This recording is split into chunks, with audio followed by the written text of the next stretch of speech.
Hello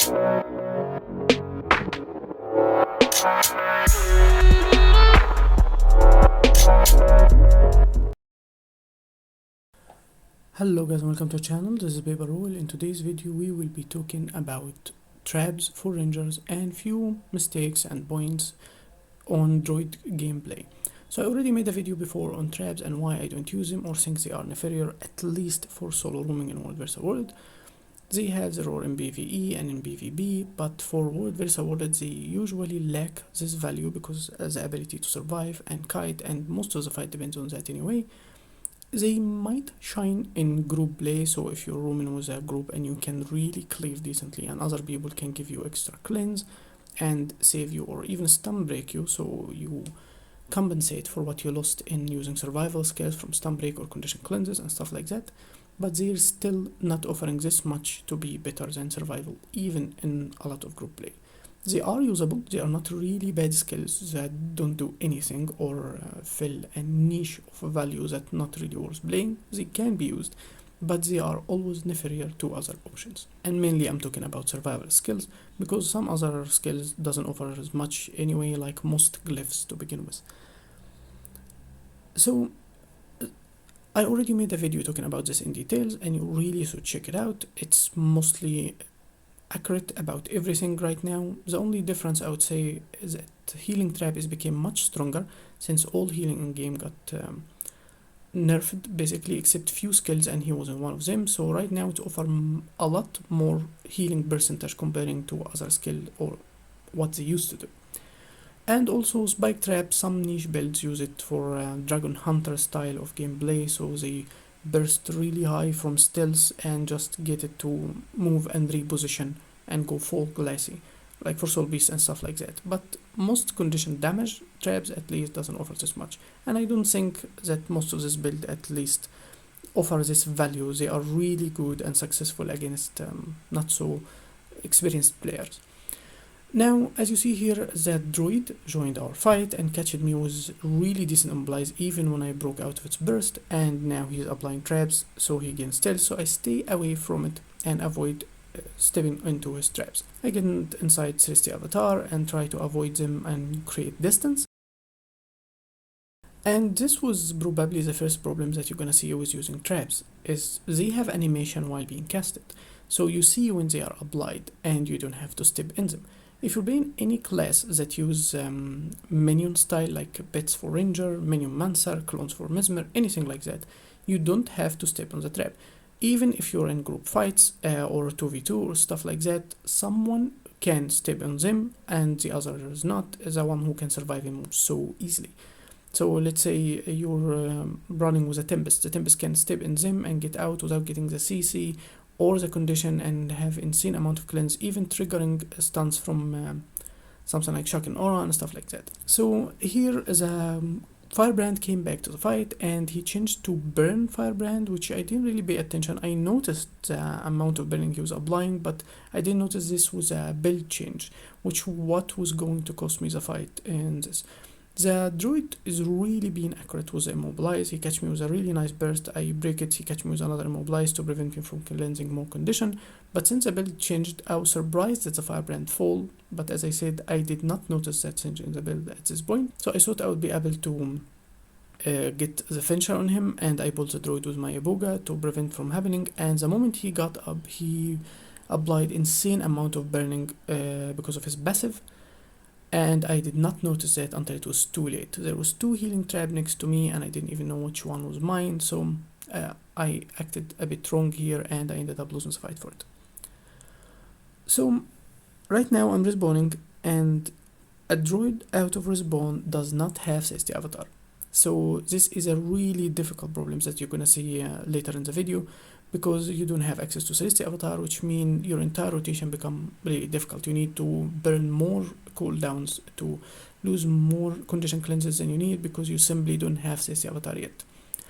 So I will be moving back to the camp, trying to get some Celestial Avatar here. As you see, I'm gonna hit this mob simply to apply some power damage to just get it started, and trying to catch up to get this camp. If I find them, I fight them again. If I don't, I'll just move to the camp. So I end up finding the druid alone here and we end up 1v1.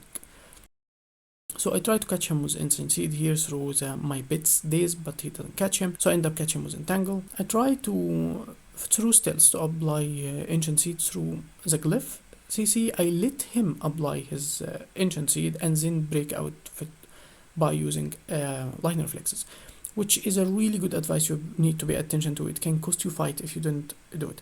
If you can leave Ancient Seed after it was applied, like if you're running lightning reflexes on a ranger, if you're running tricks condition removal on a thief, dodge backward and use the skill after the Ancient Seed triggered, not after the CC, because simply you will put the skill on cooldown.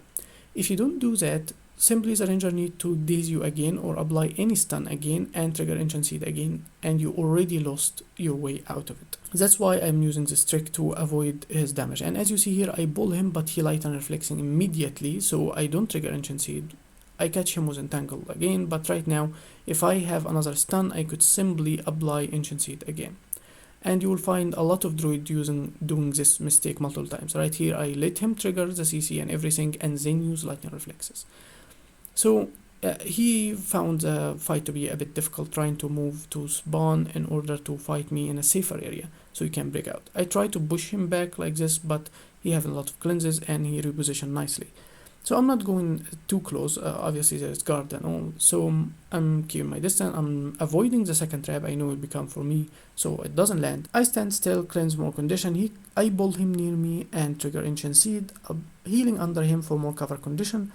Enter Necessity Avatar to trigger the sizzle and hit, and he healed, as you see his traps back there, and then come for me through stealth thinking he can burst.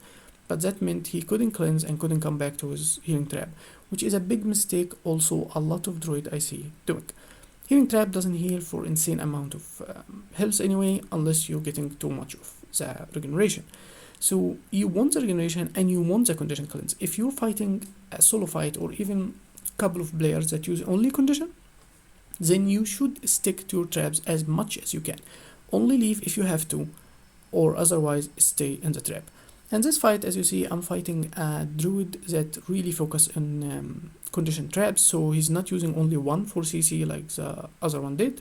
He's using 2 traps, which mean he lost Sharpened Stone. Let's check the fight again. So I engage on him, and he break my Ancient Seed and cleanse condition with lightning reflexes. I catch him with Entangle and apply a few condition on him. He heal with healing trap to cleanse out of condition, but he will get out of it, which is a really big mistake. I heal under him and my trap get opened by my pit. The trap is already over basically, and I'm still able to apply a lot of burst and my Sharpened Stone out of cooldown. He only have 1 stun break anyway and no other ways out. Not enough healing to begin with, don't have Necessity Avatar, and he goes down. So there's 2 kind of problems here. If you're using 2 damaging traps, you end up not having enough damage, because simply anyone can walk away if they're not eating your whole burst. If you're using CC trap like Spike Trap, you're losing on damage because the trap itself doesn't do this much damage, and if you're using it only for CC or stuff like that, you lost a utility skill for a single CC that doesn't stun break, it's barely giving you stealth, and it's not that valuable if you play condition, because you can't burst someone down from stealth. You're not simply gonna go maul or stick him on them for 10k. You're gonna apply like 500 bleed and you get 100 per second, which is a bit of a problem. In this fight, me and Mirage engaged by this druid, so he's trying to gain distance and secure himself. I dodge inside the trap, but because of my ping, it gets triggered after my dodge. So right now I continue fighting him. I don't have stun break, so I secure myself with this barrier. My Mesmer didn't care and tried to get the Doliac, so it's basically a 1v1 right now. And he used his burning trap under my bed, so my bed triggered it and I didn't have to struggle with it at all. I leave the trap and try to go back inside it to gain the cleanse after my bit already triggered it, and I apply a huge burst on him even inside his Ancient Seed, because technically I don't care. I heal under him even for more cover condi, and I lock him with CC after another, cancelled his ability to survive, and he's down. If he had survivor skills, he would be able to cleanse my Ancient Seed and just walk out of it to the gate again, but he kept eating CC and immobilized after another. He could have been able to stop me at least if he's using glyph or something like that. But since he's using traps, he's already blew most of them fighting my pets, and I'm simply need to stay away from him. So you'll go back to the camp and we will fight him and other players for a really long time. And I will leave you for the fight to watch it for yourself. I will be explaining few details on it when I see fit. But as a conclusion, traps don't offer this much damage unless someone really stay on them for at least the full duration or most of it. They are AoE, but the ability to catch everyone with them depending on you applying Ancient Seed on everyone or not, which already is very situational. They don't offer any survivability, they offer only damage. The only survivability you can get from them is stealthing with Trapper Rune. But Trapper Rune is a really weak rune anyway because it doesn't offer this much condition damage. Yes, standard condition damage, but doesn't offer duration, which means you lose an insane amount of damage because of it. And it can give you stealth, which is a really big thing, and that's why the rune in general is a bit weak. So as a druid playing anyway, you waste a lot in healing, and if you don't have healing, your survivability is already compromised, and if you don't even have skills to offer you more survivability, then it's again more compromised. And this is contradiction nature of playing traps on druid. Even so, traps on druid are really successful because you can catch people with in multiple entangle, or every 10 seconds you can catch someone and keep inside your trap, but that depending on a player not having a way out. Most player will have, if they are bar players, they can simply kill the root, they can have resistance to avoid the immobilized to begin with, they can have cleanses, ways out of it, boards, anything, which means the trap is rendered useless. They apply damage, so even the stealth, the moment they are ticked by a clone, by a bit, you will get revealed. And since you are revealed, you can't stealth until the reveal is gone, so you can't simply spam them unless no one even stepped in them. So they have a lot of problem in them, which makes them a conditional or a situational play style. Unlike survival skills, which can make you adapt really nicely to most situations. Survivability is key for playing druids. Most of druids builds are designed for longer fight, kite, run, hit, fight, stealth, stuff like that. They are not really one shot or really that aggressive like SoulBeast or even Core Ranger. So that's it for the video. Tell me what you think in the comment, and if you're using trap, and what do you think successful or bad with them, if you agree or disagree. I'm happy to hear what your thoughts, and I'll be seeing you next time. Peace.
Darkness sings a forlorn song, yet our hope can still